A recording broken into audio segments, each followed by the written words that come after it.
Hello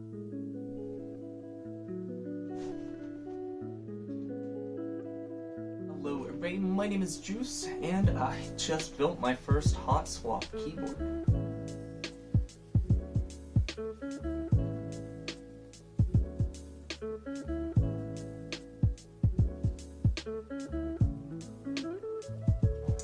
So for the past month or so, I've been using the Mizar MZ60 keyboard.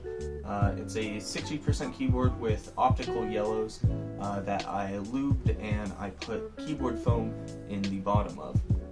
And it's a fantastic keyboard. I really liked it, especially because I was going from some of these keyboards like a lot of Logitech keyboards, some of those mainstream gaming keyboards, but I wanted to start doing my own custom keyboard. So I bought this one and then quickly realized that it was not a 5-pin hot swap keyboard like I had originally thought, which is my fault. I should have looked at the packaging and the description a little bit more. But this keyboard worked really well for me for the first month, and then I really wanted to try some other switches, like the Alpaca Linears, which I put into my second keyboard, the RK61. And I found this keyboard through a tech TikToker called Carter PCs, and it is a 5-pin hot swap keyboard. And it's a budget keyboard, so it was only about $55-60.